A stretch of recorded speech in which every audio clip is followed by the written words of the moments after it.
No Brasil, o rebanho leiteiro soma 23 milhões de vacas ordenhadas, mais de 1 milhão de produtores e 2 mil laticínios com inspeção.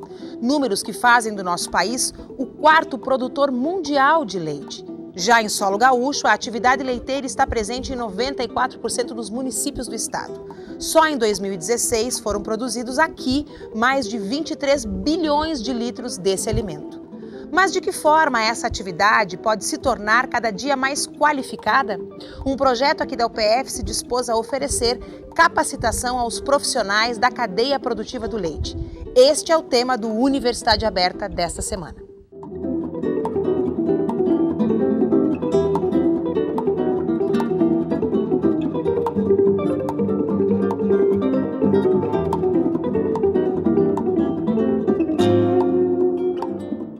Hoje vamos conversar sobre o projeto Programa de Capacitação de Profissionais da Cadeia Produtiva do Leite, ligado ao Polo Tecnológico da região da produção.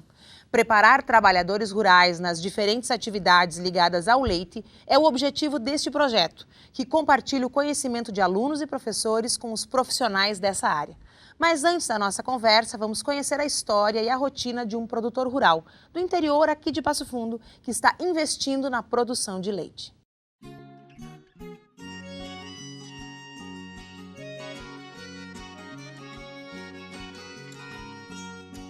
Então, meu nome é Fábio, tenho 34 anos, natural aqui de Passo Fundo, na localidade Nossa Senhora das Graças. A localidade nossa aqui, o pai já faz, vem desde do meu avô, né? Do meu avô passou para o meu pai e agora ele está passando para nós. Faz uns 20 anos a gente lidava com leite. Daí de um ano e meio para cá, 2 anos, a gente começou a investir melhor na produção de leite.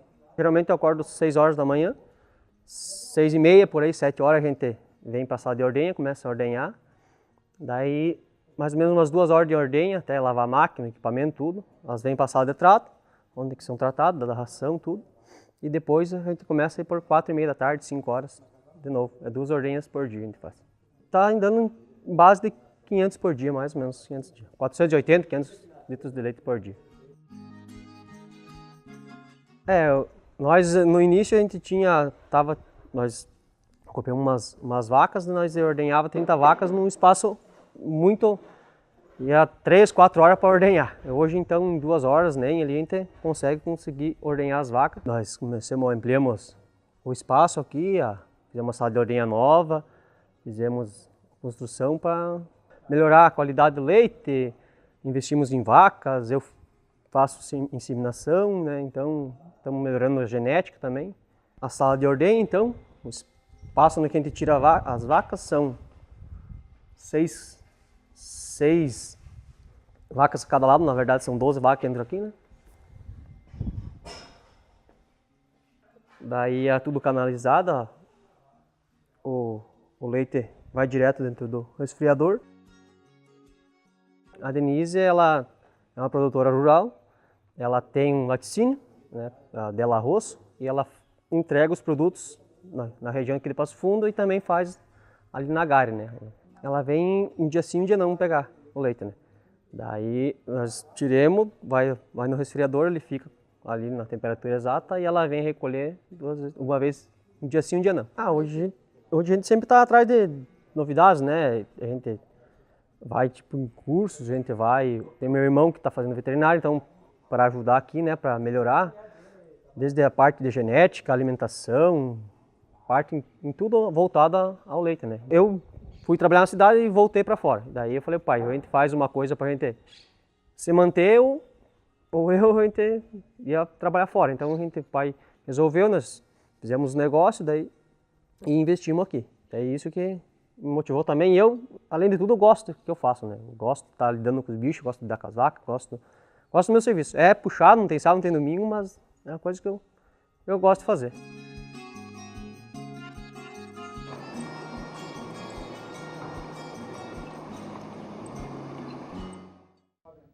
Para conversarmos sobre esse assunto, está comigo no estúdio o coordenador do projeto, professor Dr. Benami Bacalchuk, da Faculdade de Agronomia e Medicina Veterinária. Tudo bom, professor? Tudo bem, professora Bibiana. Professor, antes da gente falar do leite em si, poderíamos falar um pouquinho do papel dos polos de desenvolvimento tecnológico? Inquestionável. Eu acho que é um projeto também extremamente interessante porque está atribuindo uma terceirização de tomadas de decisão, atribuindo a universidades com infraestrutura, com conhecimento, com uma carga intelectual disponível para otimizar todo um processo, sendo que o conceito de polo são recursos direcionados de forma pontual, numa estrutura organizada, em que nos polos nós desenvolvemos projetos, acolhemos projetos e promovemos projetos para atender as diferentes cargas de demandas sociais. Essas diferentes cargas nas regiões do polo também tem a participação do CORED no processo de indicação de quais são as temáticas que devem ser desenvolvidas. Em qualquer circunstância, quando tu fala em desenvolvimento, se tu não falar com representantes dos tomadores de decisão, que é a própria sociedade, e os COREDs são essa representação. Os COREDs é uma espécie de organização das comunidades organizadas na forma de prefeituras ou de municípios, e os COREDs têm grupos de pessoas que, em nome daquelas comunidades, reivindicam ou desenvolvem processos. E o leite aparece, então, como uma das temáticas, uma das áreas que deveriam ser mais desenvolvidas aqui ou que se deveria investir na nossa região. Eu acho que a segunda exploração agropecuária mais importante na nossa região, porque se a imagem que nós temos de que nós somos uma região de produção de grãos, o leite envolve mais pessoas, mais espaço e gera uma renda, não diria maior, mas pelo menos é aquilo que mantém famílias sendo alimentadas diariamente com renda, porque a renda vem todas as semanas ou todos os meses, diferente de produzir grão e ter só duas comercializações por ano. E o leite também gera uma diversidade de produtos muito grande, né? Além de gerar diversidade de produto, ele agrega valor na própria estrutura local, ou seja, o grão tu tem que tirar da região para ser explorado integralmente. O leite tu tem todas as possibilidades na própria propriedade. E a parte mais importante é que o leite sobrevive de mão de obra sazonal, ou seja, aquela que está no intervalo das ações das culturas que são as, digamos assim, cash crop, ou como é que eu chamaria isso? As predominantes que são as geradoras de renda da planilha ou do projeto de produção. E nós poderíamos dizer, professor, que o leite é dos investimentos muito ligados à produção mais familiar, por exemplo? Porque a gente tem sempre essa coisa do grande produtor, do pequeno produtor, né? Em qualquer modelo, professora, nós vamos ter sempre grandes e pequenos. Eu posso dizer que mesmo no mundo do leite, 80% dos produtores têm áreas grandes e 20% tem 80% das áreas, ou seja, das áreas grandes, e 80% do todos tem menos de 20%, ou seja um pequeno grupo de pessoas tem as grandes áreas. Isso, ainda tem isso. Mas se tu pegar o volume total de 80% desses indivíduos em pequenas propriedades, eles são muito mais importantes como impacto social, ocupação, equilíbrio social numa comunidade, possibilidade de tu ter manutenção da família interligada, porque é uma demanda do envolvimento da esposa, do filho, do próprio produtor. Quando nós ainda vamos continuar com essa visão que o sistema produtivo é uma coisa masculina, não. É uma coisa que envolve todos os membros da família e não existe grandes diferenças. E isso antecedeu a própria industrialização do processo, porque o leite como um produto, digamos assim, de uma sobra de uma exploração de pecuária de corte ou de produção de carne para consumo, as vacas que produziam leite, esse leite era mais do que a demanda de consumo, esse consumo gerava um iogurte ou um doce de leite, e isso começou a ser comercializado. Hoje tu não percebe tanto porque o sistema das indústrias dominaram e nós temos grandes integradoras e praticamente são poucos os exemplos de produção que vai ser também industrializada no familiar, mas ainda é uma grande fonte de ocupação, de renda e de integração da família no meio rural. E quais são as principais características da cadeia do leite na nossa região?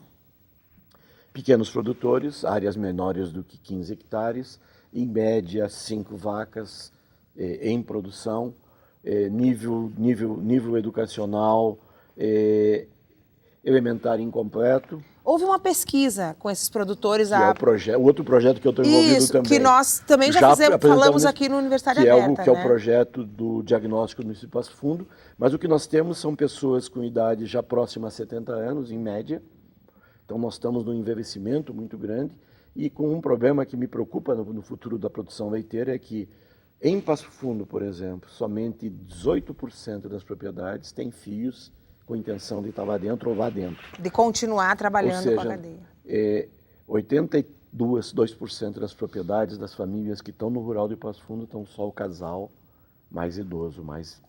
Então, os filhos já saíram. A preocupação de continuidade, de sucessão é um pouco assustadora.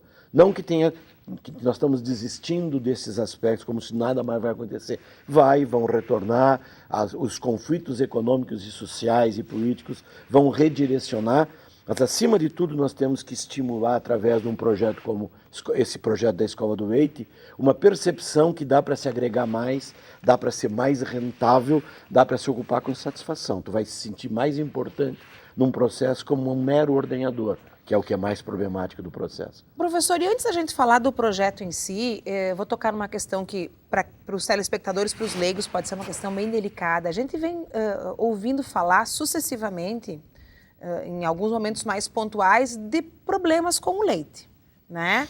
Por outro lado, aqui na universidade, por exemplo, a gente sente, de novo, empiricamente como leigo, de que há uma qualificação da cadeia produtiva do leite. Onde é que essas duas coisas não estão se encontrando? As duas coisas se perdem, porque no meio dessas duas coisas tem uma personalidade, tem um sujeito chamado homem. E o homem tem problemas comportamentais. E não é o fato de ele ser um bom gaúcho, um bom passofundense, um bom brasileiro, que ele não vai ser afetado por más pessoas. Quando nós falamos em problemas do leite, eu gostaria que dissessem, as integradoras não remuneram adequadamente o produtor. Eu preferia isso. Não. Ligado ao sistema produtivo, há produtores desonestos. E não é verdade. Existem grupos que exploram a oportunidade de um produtor ser fornecedor de leite e cometem crimes, misturas, aquela história compensação, que é a história do leite compensado, que não é... Eu preferia que dissesse condensado, porque eu queria consumir, mas porque existe um problema, o comportamento humano. Mas nós temos, apesar de todos os escândalos, nós temos um dos leites de melhor qualidade do mundo. Nós podemos competir, o que nós não conseguimos é nos organizar como uma cadeia integrada. Nós precisávamos que as integradoras, as empresas, olhassem para o sistema produtivo. As integradoras são as que reúnem. As empresas que são as que reúnem o leite e processo. Buscam o leite e processo. E que, se tu olhar dentro da realidade do agronegócio, são poucas empresas. Eu não sei se nós temos no estado 20 grandes integradoras, e se nós pensar no mundo, eu não sei se tem 10. Entende? Então, o que nós temos? Nós vamos diluir para muito poucos concentradores, e daí parece que tudo tem um só culpado, porque o produtor não tem habilidade de se defender e de se promover ou dizer eu não quero mais. No município de Passo Fundo nós temos uma grande empresa, mas nós temos ao redor mais 3. Então, de vez em quando nós ficamos definindo, é o produtor quem mistura, quem suja, quem estraga, ou são as pessoas que não são nem a integradora, nem o produtor, que são intermediários de processo. Isso está mudando porque a fiscalização está rígida. Tem problema no leite, como em qualquer sistema econômico e social. Por quê? Porque são pessoas. O nosso leite é bom, excepcional. Eu trabalhei nos Estados Unidos com leite em sustentabilidade e produção leiteira. Eles têm problemas como nós temos. E as dificuldades deles não são diferentes das nossas. Mão de obra, remuneração, a velocidade de inovação. Infelizmente, vaca não é uma máquina que tu adapte, mas o homem vira um escravo da máquina. Tudo isso, ou da vaca, tudo isso nós temos aqui também.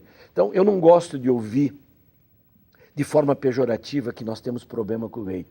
Nós temos problema com pessoas.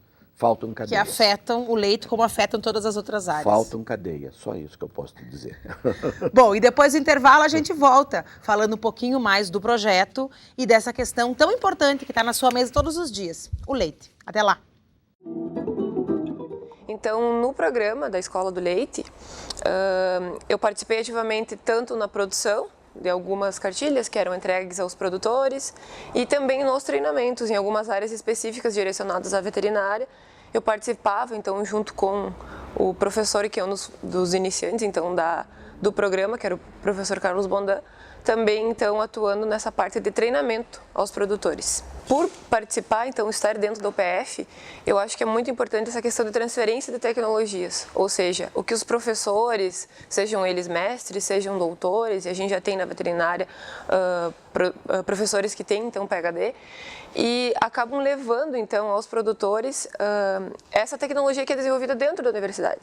É uma coisa que é muito importante porque hoje a produção de leite ela se direciona a produtores que são de propriedades menores, ou seja, é a base da nossa cadeia e é eles que a gente tem que treinar. Então a Escola do Leite ela participa ativamente nessa questão de treinar esses produtores para melhorar tanto a produção e consequentemente renda, como também melhorar a qualidade de vida. E é claro, fazendo esse vínculo com a universidade. Como eu falei, a transferência de tecnologia ela é importante não só para quem está dentro, como os produtores que estão fora, mas também porque a gente acaba, querendo ou não, influenciando os nossos alunos, futuros colegas, a trabalharem nessa área de extensão, que é muito importante, que hoje o campo ele necessita muito de profissionais que sejam capacitados para trabalhar ativamente nessa área.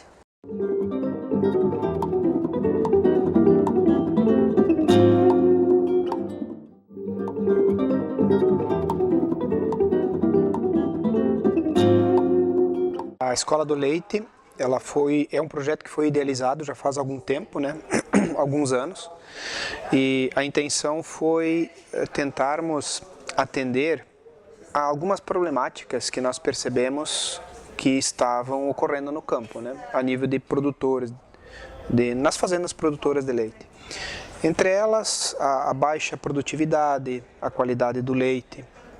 Então, a partir disso, nós montamos uma estratégia que visava alguns cursos, treinamentos, melhor dizendo, para que informações técnicas pudessem chegar ao homem do campo e para que ele, a partir dessa instrumentalização dessas informações, né, ele pudesse tomar as medidas necessárias para melhorar a sua produtividade, a qualidade do leite produzido, ter sucesso e rentabilidade na atividade. Foi um ganho muito grande para a universidade, porque propiciou que os alunos, os nossos residentes, os pós-graduandos e até nós, professores, tivéssemos um contato mais direto com produtores. Nós saímos do meio acadêmico e vários treinamentos foram feitos nas próprias comunidades onde o problema estava acontecendo. Além de nós levarmos essas informações de melhoria, nós frisávamos muito o prejuízo econômico que ele tinha e o prejuízo na qualidade do leite que ele produzia, a partir da não adoção dessas estratégias.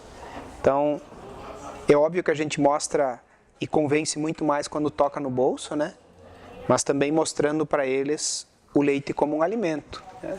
Precisa ter um certo cuidado, precisa ter uma qualidade que é indiscutível, para que os consumidores da cidade também possam usufruir desse fantástico alimento. Voltamos com a Universidade Aberta. Continua comigo nesse segundo bloco o coordenador do projeto de capacitação da cadeia produtiva do leite, o professor doutor Benami Bacalchuk. Professor, agora vamos falar especificamente desse projeto. Quando é que ele começou? É assustador, mas começou há quase 10 anos e passou muito tempo na busca de soluções. Soluções era integrar a cadeia e arranjar fornecedores de recursos.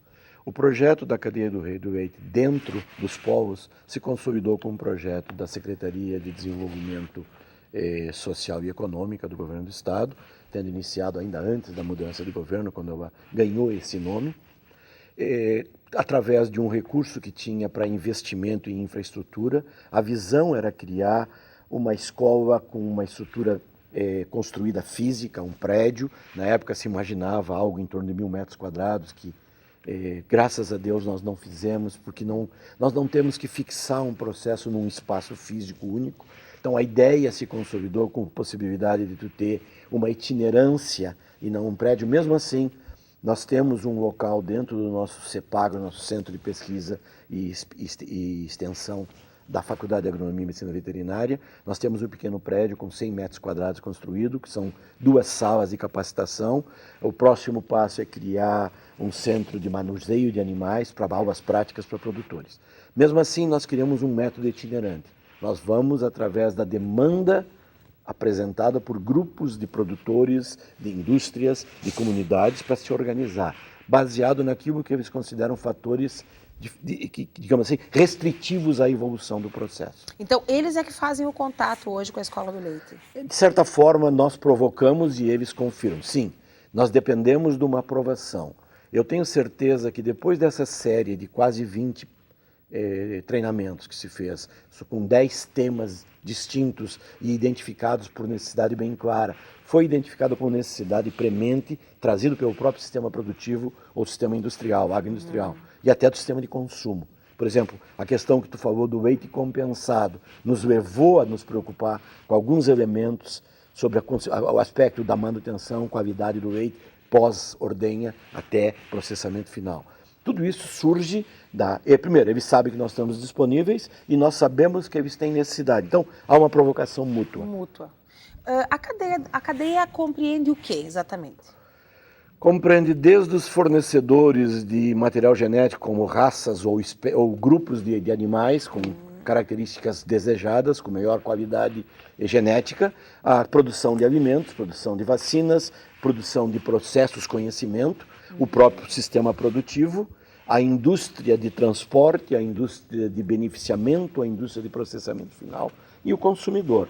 No meio disso existe organizações econômicas, comerciais, existem organizações de pesquisa pública, privada, existe a extensão rural, as cooperativas, assistência técnica privada, organização de produtores, sindicatos rurais, sindicato de trabalhadores, predominantemente são as de trabalhadores que mais atuam.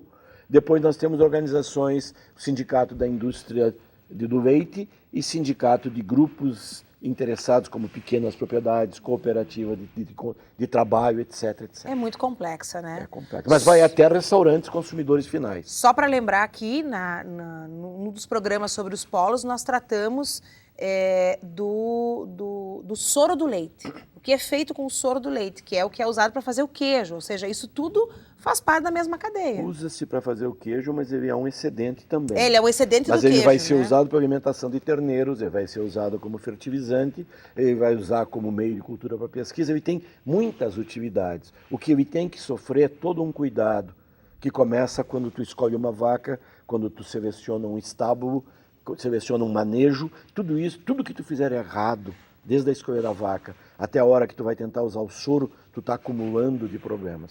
Nós estamos trabalhando com um conceito, leite é um meio de cultura. O que significa um meio de cultura? É algo que uma bactéria se desenvolve.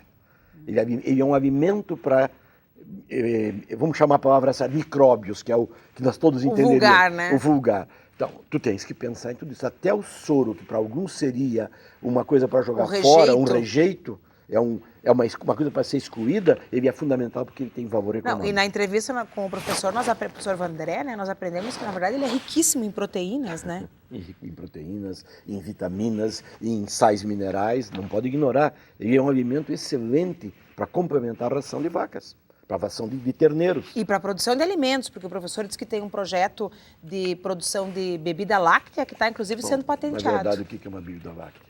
São justamente a utilização do produto com menos sólidos do leite, que é o soro. Professor, quantas pessoas poderíamos dizer, aproximadamente nesse momento, que o projeto já atendeu?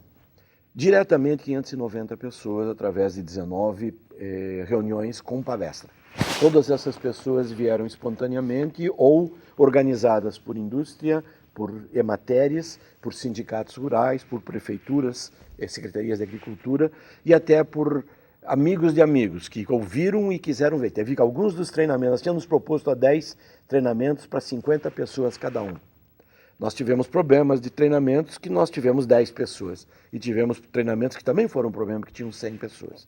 Para tu fazer um bom treinamento prático e teórico, mas primeiro nós tivemos que preparar a habilitar os próprios pesquisadores e professores a ter uma linguagem adequada ao público, porque nós não podemos olhar que todo mundo tem uma formação acadêmica e conhece a linguagem científica ou pré-científica ou tecnológica de forma clara, até porque cada região tem suas peculiaridades, seus idiomas específicos, né?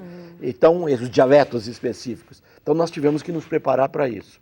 E nós tentamos usar um critério bem típico que, felizmente, a comunicação nos ajuda. Primeiro, uma promoção do evento, convidando, através de todos os meios, mídias disponíveis. Segundo, a preparação de cartilhas adaptadas dentro de um conceito de Materiais desconstrução de didáticos. ciência. Dentro da ideia mais simples do que a própria ideia é didática, mas mais simples, desconstrução de textos. Eu pego uma recomendação técnica com linguagem científica e eu adapto uma linguagem coloquial do indivíduo com primeiro grau incompleto. Na verdade, nós temos hoje uma predominância já de pessoas no segundo grau, mas mesmo assim eu não posso ignorar. As pessoas têm problemas funcionais que nós temos que nos adaptar. Então, e nós fizemos com que todos os treinamentos se caracterizassem numa apresentação organizada num evento, em alguns deles com possibilidade de prática, mãos na massa, e todos eles saíram com a memória, que é uma cartilha. O que foi dito naquele treinamento, ele tem para ler, praticar, repetir.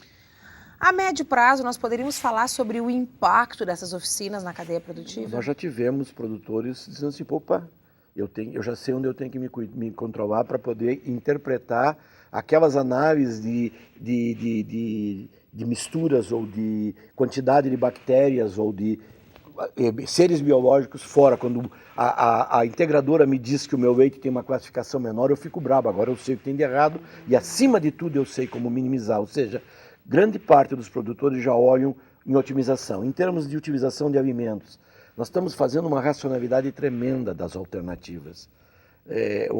Tu pode criar vacas basicamente com concentrados, como tu pode criar num sistema integrado, concentrado e pastoreio direto, como tu pode ter vacas totalmente verdes, ou seja, e tu vai ter que criar expectativas para cada uma dessas formas. E isso impacta de uma determinada forma na leite que tu produz. Na qualidade do leite, no custo do leite. Só para poder entender, quando tu fala naquele leite produzido, aquele queijo produzido em vacaria pelo Grupo Randon, tu fala daquele tal grão padano. Sabe que o grão padano, acima de tudo, é o tipo de pasto que se dá para as vacas, para que elas produzam um leite com determinado tipo de sabor. Claro que tem todo um processo industrial, mas se tu botar qualquer leite na indústria, não vai sair um grão padano.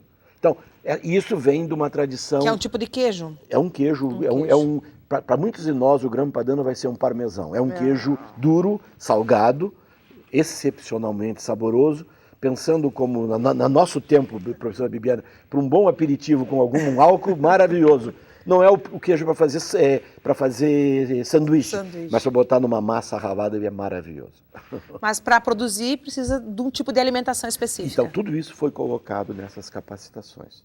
Acima de tudo, manejo de terneiros, criação de terneiro, genética, como escolha dos progenitores, pai e mãe, vaca e touro, busca da genética, grande parte não é monta natural, é inseminação, tudo isso foi levantado. E acima de tudo, aquelas preocupações na ordenha, as contaminações. Uma máquina de ordenhar que trabalha com quantas vacas, qual é a chance de uma vaca doente infectar todas? Tudo isso foi trabalhado nas oficinas. Coisas simples, por exemplo, qualquer pessoa quando olha uma vaca que está com o sistema, as tetas sujas, usando a palavra comum, o que tu vai fazer? Joga água, a última coisa que tu faz. Porque a água arrasta todas as bactérias ao redor do útero. Quando, na verdade, se tu limpa só a parte onde a teteira vai com um pano úmido, seco. Coisas que as pessoas nunca imaginaram. Porque toda a ideia é limpeza, limpa, joga água, limpa. Não, a água contamina também. Ainda mais de onde vem a água. Às vezes isso também. Professor, nossa, o assunto renderia vários programas, até porque o leite é uma coisa muito próxima da gente, na nossa mesa todos os dias, né? Mas infelizmente o Uniaberta de hoje está terminando. Muito obrigada mais uma vez pela sua presença. Eu agradeço a oportunidade, professora, que bom que o nosso projeto faz parte de uma agenda da nossa TV. Obrigado. Muito obrigada. Bom, e você que está em casa pode assistir as nossas reportagens em nosso site, nextjor.com.br, e os nossos programas na íntegra estão disponíveis em nosso canal do YouTube. Esperamos que na próxima semana você esteja aqui de volta para acompanhar outro programa sobre os polos. Eu estarei aqui. Até lá!